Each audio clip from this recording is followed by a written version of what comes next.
जय हिंद दोस्तों, क्या हाल चाल। आई होप कि आप लोग काफी अच्छे होंगे। वीडियो शुरू करने से पहले एक बार इसे जरूर पढ़ लें।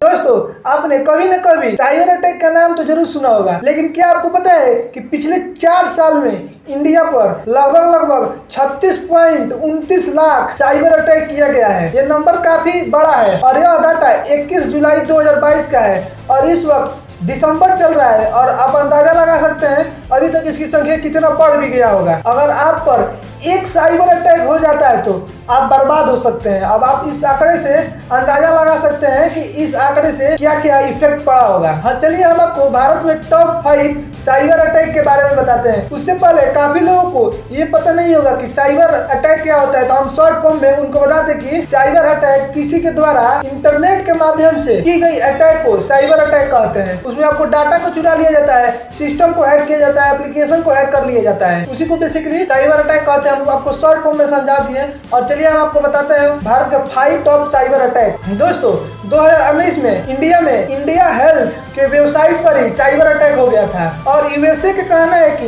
इस अटैक में हैकर ने मरीजों के साथ साथ 68 लाख डॉक्टरों का डाटा को लीक कर दिया था, यानी कि चुरा लिया था। और साइबर सिक्योरिटी का कहना है कि अमेरिका के बाद सबसे ज्यादा हेल्थ वेबसाइट पर अटैक अमेरिका के बाद इंडिया में ही होता है। अब आप इससे अंदाजा लगा सकते हैं। अब बात कर लेते हैं अगले अटैक के बारे में। इस अटैक में पुणे में अटैकर द्वारा एक बैंक से 94.42 करोड़ रुपया को एक झटके में ट्रांसफर कर लिया गया था, यानी कि चुरा लिया गया था। हम उस बैंक का यूट्यूब गाइडलाइन के चलते नाम नहीं ले सकते हैं। बेसिकली हैकर ने बैंक के एटीएम सर्वर को हैक कर लिया था और वहां से वीजा कार्ड और रुपए कार्ड का डिटेल्स को चोरी कर उससे पैसा चोरी कर लिया था। इससे भारत की पूरी बैंकिंग फील्ड हिल गई थी। अब आप समझ सकते हैं कि ये कितना बड़ा अटैक है। और जो अगला सर्वर अटैक है, उसमें 2 मुंबई के अटैकर ने काफी सारे सिम की जानकारी को हैक कर लिया था और उसमें अटैकर ने सारे सिम को ब्लॉक कर लिया था और डुप्लीकेट डॉक्यूमेंट की मदद से इंटरनेट बैंकिंग द्वारा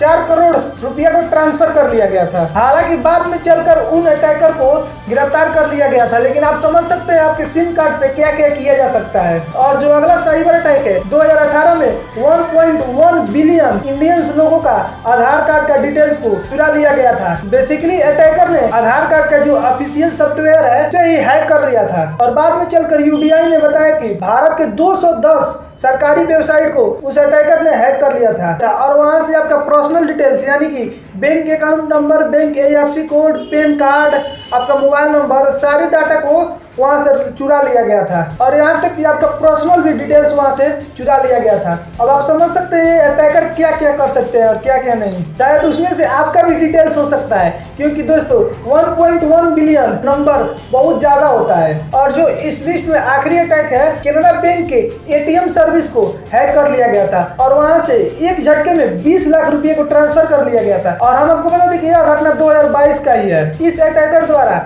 दुनिया में काफी सारी चीजों को अटैक कर कभी कभी व्हाट्सएप डाउन हो जाता है, कभी कभी फेसबुक डाउन हो जाता है, गूगल को डाउन कर दिया जाता है, इंटरनेट को बंद कर दिया जाता है। क्या आपको पता है एक बार नासा को भी हैक किया गया था। बस इतना ही था इस वीडियो के लिए। अगर वीडियो अच्छा लगा हो तो हमारे चैनल को सब्सक्राइब कर लीजिएगा। हम ऐसे कंटेंट आपके लिए डेली लाते रहेंगे।